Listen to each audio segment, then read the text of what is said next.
नमस्कार। द देसी अड्डा पर आपका स्वागत है। मैं हूं राकेश तिवारी। देखिए, सिवान जिले में दो ब्राह्मण विधायक हैं। दोनों महागठबंधन से हैं। एक आरजेडी से हैं तो दूसरे कांग्रेस से। एक बड़हरिया से जीते हैं तो दूसरे महाराजगंज से। ये विधायक हैं। बड़हरिया से बच्चा पांडे आरजेडी के टिकट पर जीते थे और महाराजगंज से विजय शंकर दुबे कांग्रेस के टिकट पर जीते थे। अब 2025 में विधानसभा चुनाव में मुकाबला होना है।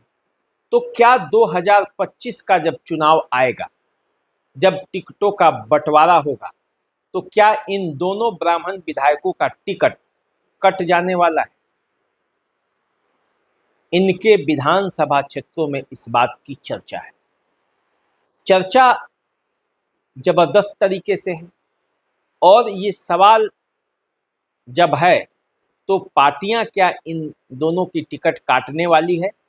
काटेगी तो क्यों काटेगी? कौन सी परिस्थिति ऐसी है जिसके वजह से इनके क्षेत्रों में इस बात की चर्चा है कि इनकी टिकट काटी जा सकती है?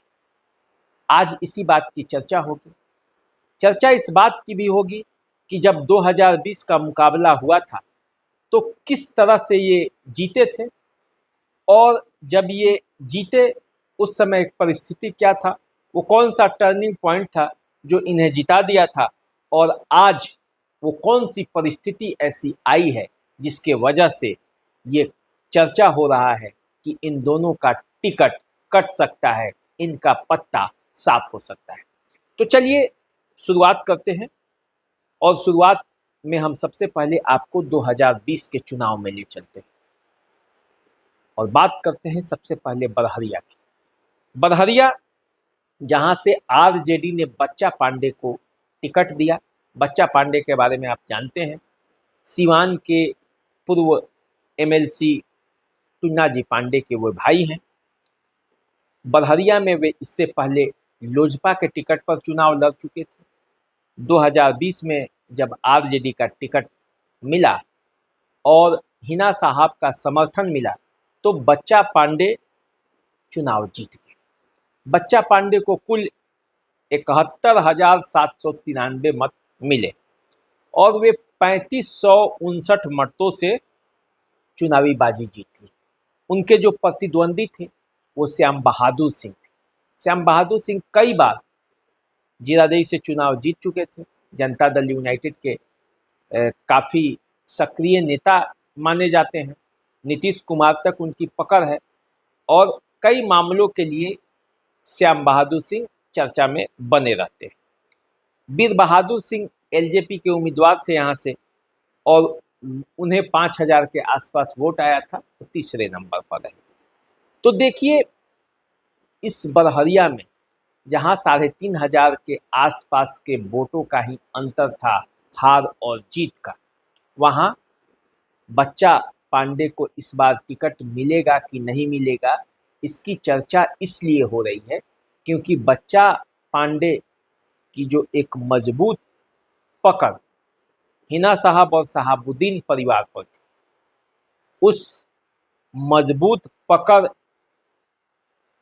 को लेकर चर्चा हो रही है कि हो सकता है कि इस चुनाव में हिना साहब का समर्थन उन्हें नहीं मिले। इसके पीछे का कारण है, लोकसभा चुनाव में जब हिना साहब आरजेडी छोड़कर निर्दलीय प्रत्याशी के तौर पर चुनावी मैदान में उतर गई तो उस समय बच्चा पांडे आरजेडी के साथ बने रहे। बच्चा पांडे आरजेडी के लिए अवध बिहारी चौधरी के लिए वोट मांगते रहे। आरजेडी के वो विधायक थे, जबकि इससे पहले ये कहा जा रहा था कि बच्चा पांडे वास्तव में शहाबुद्दीन परिवार के शुभचिंतक, क्योंकि उनके भाई टुन्ना जी पांडे के जीत में शहाबुद्दीन का योगदान था। टुन्ना जी पांडे इस बात को खुद भी स्वीकार करते हैं। टुन्ना जी पांडे खुद कैंडिडेट भी अपने आप को सिवान का घोषित कर चुके थे। महाराजगंज का पहले किया, महाराजगंज से टिकट नहीं मिला तो सिवान के बारे में भी उन्होंने कहा, और सिवान से भी जब टिकट नहीं मिला तो वो सिवान के जो प्रत्याशी थे अवध बिहारी चौधरी आरजेडी के, लालू प्रसाद यादव और तेजस्वी यादव के कहने पर उनको समर्थन दिया। और जब टुन्ना जी पांडे उनको समर्थन दिया तो जो शहाबुद्दीन के समर्थक हैं बड़हरिया में, उनका हिना साहब पर दबाव है कि इस बार टिकट बच्चा पांडे को नहीं मिलना चाहिए। 5 साल तक बच्चा पांडे क्षेत्र में रहे भी हैं। जो सूत्र बता रहे हैं वो ये बता रहे हैं कि बच्चा पांडे को लेकर शहाबुद्दीन समर्थकों में रोष है। लोकसभा चुनाव के दरमियान जो हिना साहब के साथ नहीं थे उसका खामियाजा उन्हें विधानसभा चुनाव में भुगतना पड़ सकता है। तो इसमें हिना साहब का रोल अब महत्वपूर्ण हो जाता है। पार्टी पर तो बच्चा पांडे की पकड़ है, लेकिन यदि हिना साहब बच्चा पांडे का विरोध कर दी तो टिकट मिलने में मुश्किल हो सकती है। वैसे टुन्ना जी पांडे अपने कार्यकर्ताओं से को इशारा किया है कि सब मंगल होगा, धैर्य रखिए। इसका मतलब ये है कि टुन्ना जी पांडे और हिना साहब में कोई बातचीत हो रही होगी, आरजेडी से बातचीत हो रही होगी। यदि बातचीत सही रहा और जो जैसा कि आप राजनीति में जानते हैं कि सब एक दूसरे के लिए समीकरणों के आधार पर परिस्थितियों के हिसाब से सब एक दूसरे से जुड़ते हैं और एक दूसरे से बिछड़ जाते हैं। तो यदि ऐसा रहा तो फिर बच्चा पांडे को टिकट मिल जाएगा, नहीं तो टिकट मुश्किल भी हो सकता है, क्योंकि जो बड़हरिया है वहाँ से कई बड़े दावेदार भी अब चुनावी मैदान में उतरने के लिए तैयार हैं। अरुण गुप्ता हैं, बड़े व्यवसायी हैं सीवान के, और वे भी चाहते हैं कि आरजेडी के टिकट पर चुनाव लड़े। इसके अलावा अशरफ अली हैं, साइका नाज हैं जो अशरफ अली की पत्नी हैं। तो ये कुल मिलाकर बड़हरिया में जो स्थिति बन रही है वो यही है। वैसे टुन्ना जी पांडे का सीधा संपर्क लालू प्रसाद यादव और तेजस्वी यादव से है। बच्चा पांडे का सीधा संपर्क तेजस्वी यादव से और लालू प्रसाद यादव से है, क्योंकि उन्हीं के इशारे पर लोकसभा चुनाव में बच्चा पांडे अवध बिहारी चौधरी के साथ लगे थे। तो देखिए क्या होता है, परिस्थिति वहाँ बड़हरिया में क्या बनती है। अब देखिए बात कर लेते हैं महाराजगंज की। महाराजगंज से पिछले बार अंतिम समय में विजय शंकर दुबे को कांग्रेस का टिकट मिला। सिवान जिले में कांग्रेस गठबंधन के तरफ से मात्र एक सीट पर लड़ी और वो सीट महाराजगंज था। आरजेडी कांग्रेस और महागठबंधन के घटक दलों को मिलाकर अंतिम समय में ब्राह्मणों और राजपूतों की गोलबंदी ने विजय शंकर दुबे की जीत को आसान कर दी। हालांकि टक्कर काफ़ी कड़ा था और महज 1976 मतों से ही विजय शंकर दुबे जीते थे, यानी कि मुकाबला कड़ा था। कड़े मुकाबले में वो जीते। 48,825 मत उनको आया था। हेमनारायण शाह को 46,849 मत आया था। डॉक्टर देवरंजन सिंह जो लोजपा से यहाँ के प्रत्याशी थे उनको 18,278 मत मिला था। तो कुल मिलाकर देखा जाए तो महाराजगंज और बड़हरिया ये 2 सीटों पर जीत हासिल हुई थी जो ब्राह्मण जाति से थे।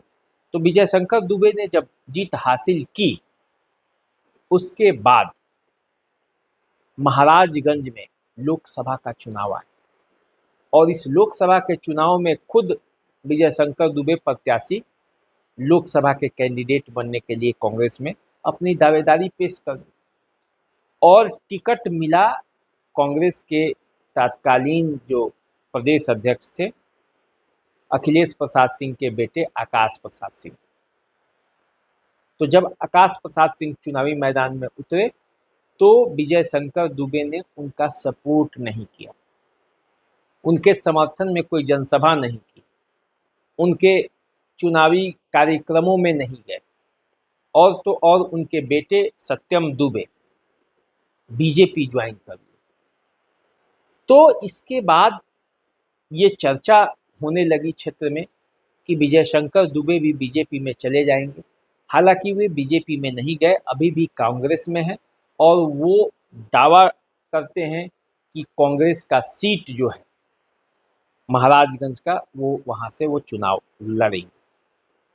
लेकिन पिछले चुनाव में जो उनकी गतिविधियाँ थी उसको देखकर, और दूसरा उम्र के जिस पड़ाव पर अभी विजय शंकर दुबे हैं उसको भी लेकर भी कई सवाल हैं। खुद संगठन में जो जिला स्तर का संगठन है उसमें भी विजय शंकर दुबे की पकड़ मजबूत नहीं मानी जाएगी, क्योंकि जिस समय विजय शंकर दुबे विधायक थे उस समय विदु शेखर पांडे जो जिलाध्यक्ष थे वो भी एक दावेदार हो चुके हैं, उनके खिलाफ चुनाव लड़ने का ऐलान कर चुके हैं, उनके बारे में कई बातें मीडिया के सामने भी बोला है, विजय शंकर दुबे पर कई आरोप लगाए हैं। इसके अलावे लगभग आधा दर्जन दावेदार कांग्रेस के अंदर महाराजगंज में हैं जो बड़े नेता हैं। कोई चुनाव लड़ चुके हैं। प्रद्युमन राय दावेदारी कर रहे हैं, यशवंत कुमार चौहान कर रहे हैं दावेदारी, कमलदेव नारायण शुक्ला की दावेदारी है। तो कुल मिलाकर देखा जाए तो महाराजगंज में स्थानीय स्तर पर जो भी कई कैंडिडेट हैं जो दावेदारी कर रहे हैं।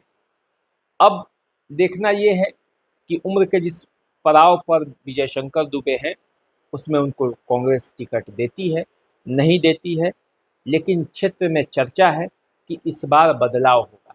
और बदलाव की चर्चा इसलिए भी है क्योंकि इसी सीट से वीआईपी की भी मजबूत दावेदारी है, और यदि गठबंधन में रहा तो वीआईपी भी ये सीट चाहेगी, क्योंकि यहाँ से नीतीश द्विवेदी एक 23 साल का नौजवान, इस क्षेत्र में सबसे ज़्यादा सक्रिय होने वाला नौजवान, वो वीआईपी के टिकट पर यहाँ से चुनाव लड़ने की दावेदारी कर चुके। तो नीतीश द्विवेदी क्षेत्र में घूम रहे हैं, नीतीश द्विवेदी के पीछे गाड़ियों का हुजूम चल रहा है, नीतीश द्विवेदी के पीछे लोगों का हुजूम चल रहा है। तो ये देखना है कि ये सीट यदि वीआईपी को चली गई तब क्या होगा। तब तो ऐसे ही ये सीट विजय शंकर दुबे के हाथ से निकल जाएगा, फिर वो किसी दूसरे सीट से लड़ सकते हैं। जैसे माझी से वो चुनाव लड़ सकते हैं, माझी के वो पहले विधायक रहे हैं, लेकिन वहाँ पे भी वो जो सीट है अभी सीपीएम के खाते में है, सत्येंद्र यादव वहाँ से विधायक है। तो कुल मिलाकर देखा जाए तो रास्ते बड़े मुश्किल हैं, क्योंकि इसी महाराजगंज से आरजेडी की भी दावेदारी है। विनोद जायसवाल जो कि एमएलसी हैं, उनके बेटे विशाल जायसवाल की दावेदारी है। विनोद जायसवाल का लालू परिवार से कितना प्रगाढ़ संबंध है ये सब जानते हैं।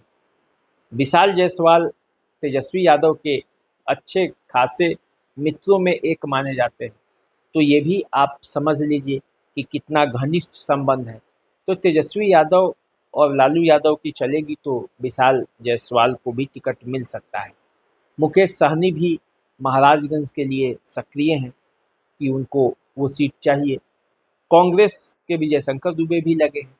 तो ऐसे में ये सवाल उत्पन्न हो रहा है कि जो पिछले बार सिवान जिले में जो 2 विधायक बीजेपी को छोड़कर महागठबंधन से जो 2 विधायक ब्राह्मण जाति से जीते थे, उनका क्या इस बार टिकट कट जाएगा?